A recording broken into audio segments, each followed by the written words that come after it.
Hello friends, अश्विनीज किचनमध्ये आज आपण एकदम सिंपल अशी रेसिपी पाहणार आहोत। बऱ्याच वेळेला घरामध्ये शिळा भात खूप प्रमाणात शिल्लक राहतो आणि आपल्याला तो फेकायचा पण मन होत नाही आणि तो शिळा भात सुद्धा खायची इच्छा होत नाही। तर अशाच शिळा भातापासून काहीतरी अशी भन्नाट रेसिपी बनवली तर तो जो शिळा भात आहे तो पटकन तुमचा संपून जाईल। तर चला तर मग अशी मस्त अशी भन्नाट आणि चमचमीत अशी शिळा भाताची रेसिपी आपण पाहूया। इथं मी 1.5 वाटी शिळा भात घेतलेला आहे। तुमच्याकडे जास्त असेल तर तुम्ही जास्त घेऊ शकता। त्याचबरोबर इथं मी घेतलेला आहे 2 ते 3 मोठे चमचे तांदळाचं पीठ, त्याचबरोबर मिरच्या घेतलेल्या आहेत आणि आपल्याला इथं 1 चमचा जिरा आणि 2 मीडियम साईजचे कांदे बारीक चिरून इथं मी घेतलेले आहेत। कांदा तुमच्या आवडीप्रमाणे कमी जास्त तुम्ही करू शकता। सगळ्यात अगोदर आपण भातामध्ये 1 ते 1.5 चमचा जिरे ॲड करणार आहोत आणि त्याचबरोबर इथं तांदळाचं पीठ आपण 2 ते 3 मोठे चमचे घेतलेले आहे ते तांदळाचं पीठ आणि त्याचबरोबर बारीक चिरलेल्या मिरच्या, इथं मी 2 बारीक चिरलेल्या मिरच्या आणि थोडंसं चवीपुरतं मीठ घातलं आहे। मीठ बेताचं घाला कारण भात बनवताना पण आपण त्याच्यामध्ये मीठ घालतो। आता इथं मी कांदा ॲड केलेला आहे। तुमच्याजवळ जर कोथिंबीर अवेलेबल असेल तर तुम्ही कोथिंबीरसुद्धा ॲड करू शकता। अगदी घरच्या साहित्यात आपण बनवता येईल अशी ही रेसिपी आहे। तुमच्याकडे इथं जर घरी एखादं साहित्य अवेलेबल नसेल, नाही घातलं तरी चालेल। आता आपल्याला हे एकजीव करायचं आहे मिक्स व्यवस्थित। जर तुमच्याकडे तांदळाचं पीठ अवेलेबल नसेल तर तुम्ही इथं थोडंसं बेसनसुद्धा वापरू शकता किंवा थोडासा मैदा वापरू शकता। आपण ह्याच्यामध्ये एखादं किसलेलं गाजरसुद्धा ॲड करू शकतो, पण आपण सध्या ही जी रेसिपी पाहतोय ती घरी जे साहित्य अवेलेबल आहे त्याच्यामध्ये बनवतोय। आता इथं हे सगळं मी मिश्रण एकजीव केलेलं आहे। आता आपल्याला ह्याचे छोटे छोटे आपल्याला जेवढे आवडतील, ज्या साईजमध्ये आवडतील तसे आपण इथं बॉल बनवून घेणार आहोत। तर इथं मी मीडियम साईजचा एक बॉल बनवला आहे आणि त्याला थोडंसं मध्ये दाबून घेतलं आणि अशा प्रकारे इथं मी त्याला सर्कल बनवलं आहे। तर तुम्ही बघू शकता। तर अशा पद्धतीनं आपण राहिलेल्या सगळ्या भाताचे बॉल बनवून घ्यायचे। ही रेसिपी खूप छान आणि खूप क्रिस्पी आणि टेस्टी बनते। अगदी इझी आहे। घरी जे साहित्य उपलब्ध आहे त्याच्यामध्ये आपण ही बनवतोय, त्यामुळे तुम्हाला बाहेरून काही आणायची सुद्धा गरज भासणार नाही आणि त्याच्यासाठी एक्स्ट्रा काही प्रिपरेशन करायची सुद्धा गरज नाही।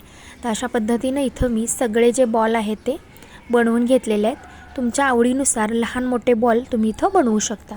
इथं आपले 1.5 वाटी भाताचे तुम्ही बघू शकता एवढे असे बॉल तयार झालेले आहेत। आपण त्याला थोडंसं पॅटीससारखं चपटं असं करून घेतलेलं आहे। आता आपल्याला ह्याला फ्राय करायचं आहे। त्यासाठी इथं मी कढई ठेवली आहे। कढईमध्ये थोडंसं तेल गरम करायला ठेवलं आहे। तेल जवळजवळ 2 ते 1.5 वाटी आहे। तुम्हाला जास्त तेल नाही घेतलं, शालो फ्राय करायचं असेल तरी तुम्ही करू शकता, पण अगदी मीडियम गॅसवर तुम्ही शालो फ्राय करा। पण शालो फ्राय जर केलं तर तुम्हाला आतून थोडंसं कच्चा भात वाटेल, त्याला जो क्रिस्पीपणा आहे तो वाटणार नाही। त्यामुळे शक्यतो आपण हे तळूनच घेणार आहे।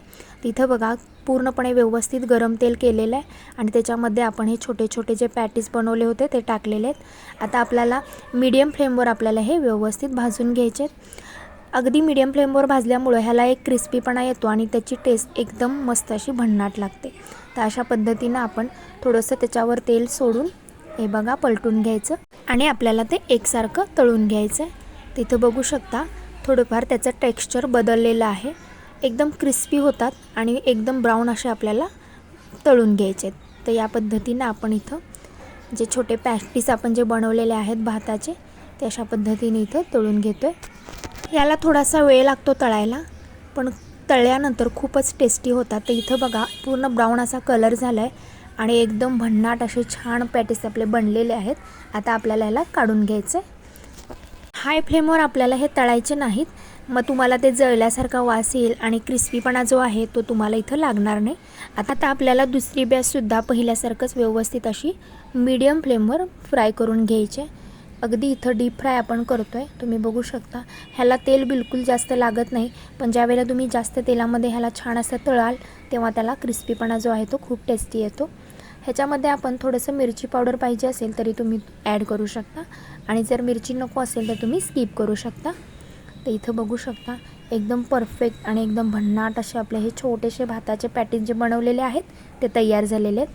ह्याला आपण एकसारखं भाजून घ्यायचं आहे। इथं आपले दुसऱ्या वेळेला जे आपण पॅटीस टाकले आहेत तळायला ते सुद्धा छान असे ब्राऊन क्रिस्पी तळून झालेले आहेत। आता आपण याला सर्विंग बाउलमध्ये काढून घेऊया।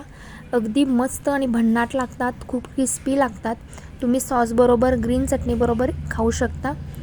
अगदी झटपट बनतात आणि झटपट संपतात सुद्धा, खूपच टेस्टी होतात। तुम्ही बघू शकता. आता याला आपण सर्विंग बाउलमध्ये काढूया. आपले हे पॅटीस जे आहेत किंवा तुम्ही जे भाताचे बॉलसुद्धा म्हणू शकता, एकदम परफेक्ट क्रिस्पी असे बनून झालेले आहेत. आपण आता ते टोमॅटो सॉसबरोबर सर्व करणार आहोत.